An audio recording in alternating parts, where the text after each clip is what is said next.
Hey, out there in a moment to travel down a icy road, just sitting back thinking about things that happened recently on the television and the promotion of people in general and life itself. And can somebody explain to me why or how the society has gotten to the point where the glorification of time spent in jail, the glorification of doing illegal things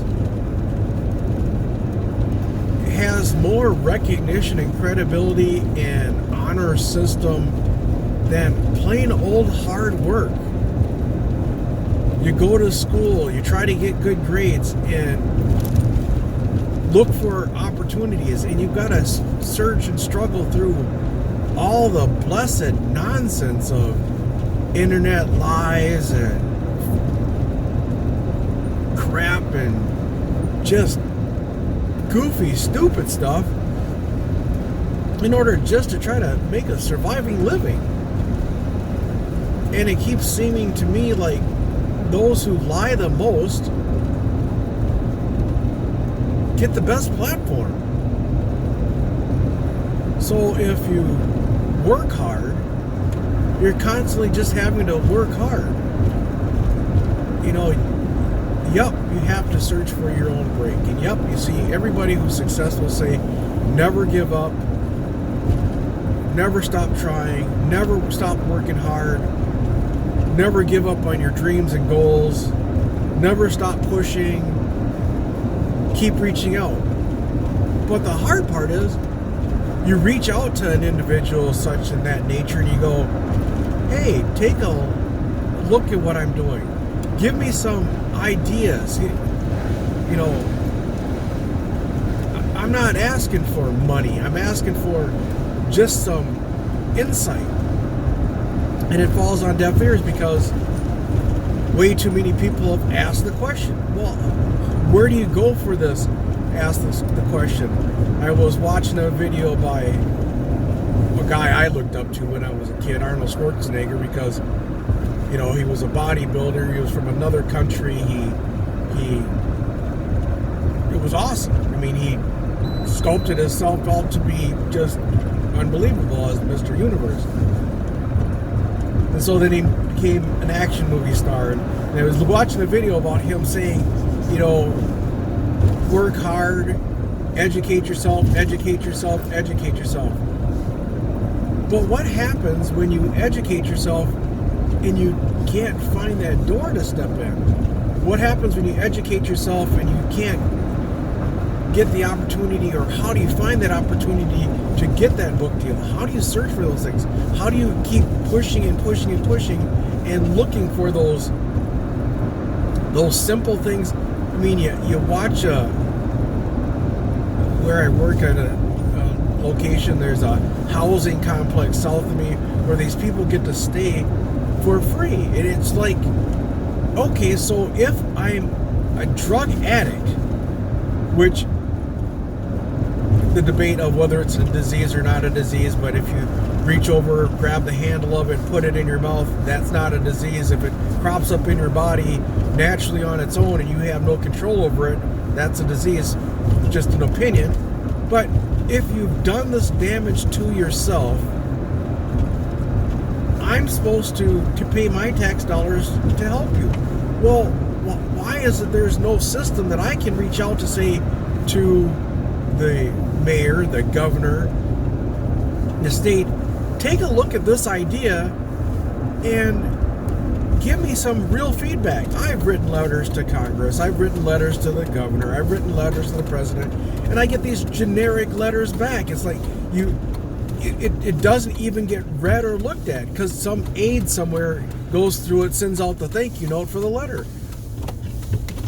Yep, I understand the instant gratification of our society, but don't we need a better communication system besides having a platform, spewing a whole bunch of nonsense, and not listening to the farmer who is milking cows every day, but got nowhere to sell the milk? what kind of logic is that? But you go bail out Chrysler, and the people who work at Chrysler can't even buy the cars. So the logic in our society has really got me questioning things, because you have bailouts of Wall Street, and Wall Street doesn't pay a dime to the middleman. You have bailouts of the bank system, but the bank never loans it to the independent contractor, the self-employed individual who needs the money to go from small business to medium business, or small business to large business. That's not loaned to them. It's only loaned to the large business side. And then you have the real estate crash, where poor individuals were taken advantage of, where they had so much money loaned to them in reference to their property. Banks in the state knew what they were doing. So now they foreclosed on their property. So now the banks are holding on to property inventory. Now, picture this. They're holding on to property inventory, and a person wonders why is that property not being sold by the bank? Well, here's the reason. The bank has a mortgage insurance policy on the loan of that property. They have to hold that inventory for a short period of time, so that therefore they can get the insurance money paid. Once the insurance money is paid, then they go minorly fix up the property, sell it as is, and they double their money. So, where's the system? Where's the system that protects the homeowner? Where's the system that protects the businessman? We want to talk about government being into things, and we want to talk about building a wall. We want to talk about, well, why not employ people? Okay? You know, you look at job creation. The statement of so many more jobs have been created now than ever before was said on the media just recently. Well, let's look at the fact. Back in Bush's first term, the Unemployment Act that they put forward, when a person was on unemployment for 60 days the first time, when they went back on it, if they were on it 2 consecutive series, they were dropped off the unemployment list. So now they're no longer, their social security number can no longer be registered as unemployed. So yes, you have a lot of people coming into the workforce, but you still have a lot of people not working. And the sad part about it is, you've got it more beneficial for many of the individuals out there to get paid more with, I don't care, I don't know what kind of programs that they're on, standing on the corner or whatever the case may be, that it's not worth it to work. You got people having kids after kids so that they can get money out of welfare system. Well, what kind of logic is that? Cut off the welfare system, give them free daycare from daycare time through high school, pay for that program, hire individuals to work that program, make it a social need for that program, so people can get free daycare, and then those individuals can't say, well, I can't work because I don't have daycare. The true difficulty is this constant overall statements of a lot of talk and chitter chatter. Oh, this situation is great. Oh, this situation matters. Or that person can't do this, or that person can't do that, or this one's denied for this, or this one's denied for that. Holy cow. I understand what my dad was thinking.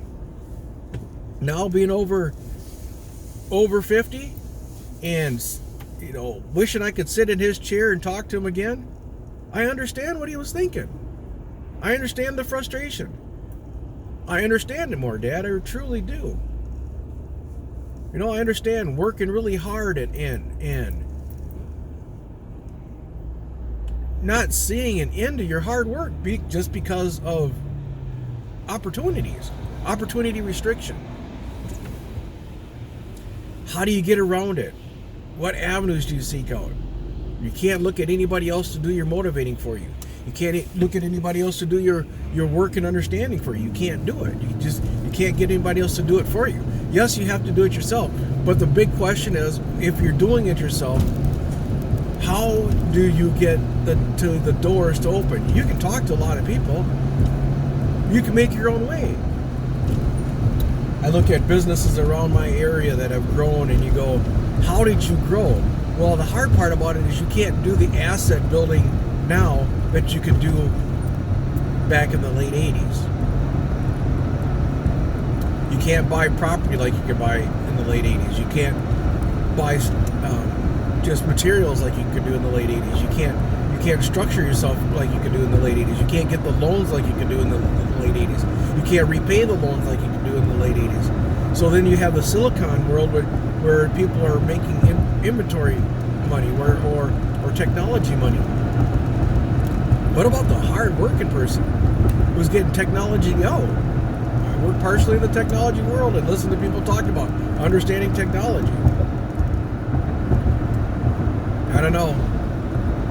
It's just a thought process. Driving down the road, talking to people. You know, just the thinking about just the plain old go hunting or go fishing and not having the time to do so, and watching the hype that they build around kids around nonsense. Hype around new phones, or hype that somebody said bullied me on Facebook, or hype that somebody bullied me on Twitter. Oh, parents, let's get back to the basics and teach kids. Nobody can bully you on Facebook and Twitter. Nobody can. They can say harm to you. They can call you names. They can call you all kinds of stuff. Sticks and stones may break your bones, and words will never hurt you. Take every negative thing that a person says on a Facebook or whatever the case may media be, use it as a platform to say thank you for the compliment because you're spending your time thinking about me. Teach kids to have backbones. Teach kids to stand up and say, you know what, if you have something negative to say about me, here's the deal. Have the proof to say the negative, and if you have stuff that's said about you and it's true, own up to it. Flat out own up to it.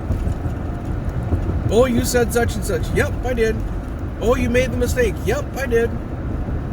What? It diffuses all the idiocy. It diffuses it. You went such and such a place with a friend. Yep, I did. And we got to bring respect back. Respect for each other, respect for our parents. You know, these devices, the kids think they know it all. I was talking to my son recently. Son, I understand that you have the wind at the tail and you think that you know, but you do not have enough life experience to be seeing and making the decisions. You know, when my dad said that when I was younger, I understand it so much more. But life experience teaches you a lot. Life experience teaches that idealistic world that, yep, I'd have had a couple book deals by now. I'd have had a DVD, some training stuff out, all these other things would have just automatically happened. I'd have been found, and these particular things would have happened, and been on Steve Harvey show, been on Oprah show, been on all these shows, you know, been doing the show circuit, doing seminars in theater and all this other kind of stuff. You think that's going to happen when you're a kid. You think that's going to happen when you're 20s. You fail to realize that you have to find out where those breaks are and find out that media in order to get there. I've learned a lot now that if you're not exposed to it, you can't do it. So the key now is, even at your whatever age you are right now, how do you expose yourself to what you want to do and where you want to go?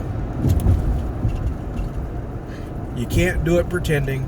You can't do it blaming everybody else. You can't do it thinking that everybody else is going to do it for you, because when you sit back and you think somebody or any entity is going to do one thing for you, you will be let down. You'll be disappointed. Now, I'm not saying that you don't have a support group like my wife or your family and your kids. I'm not saying that. What I'm saying is that you're going to be the entity that's going to have to get whatever you want done. You might have the support, but you're going to have to be the worker bee. You might have to be the leader bee, the worker bee, and the directional bee, and the jack of all trades, master of none, and try to get it all done. because everybody has their own idea of what they want to do. Even when it comes to dog training, I can tell a person over and over and over again what they need to do to get a handle on something, whether they choose to listen or not. Well, I did it this way before. Guess what? It's not working that way now. Well, I did this and I did that. Okay, I did this in the past is the past. I did this before is before. You're dealing with the here and now. The here and now has different outcomes. The here and now has different requests. Well, I'm going to sum that up right now. Driving down the road, it's slow. It's icy. Just had a moment of reflection after it's 2019 and it's a Wednesday and planning on trying to squeeze in a lot in on the given day today, and just reflecting on stuff that was said in the media last night. I don't want to mention anyone or who the speech was, but I want to take the positive out of the individual. But the hard part about anything that's oftentimes said is filtering through the lies and watching the reality, and watching how degrading the situation is, where you glorify criminals and you destroy the hardworking person. That's just the thought process of the day.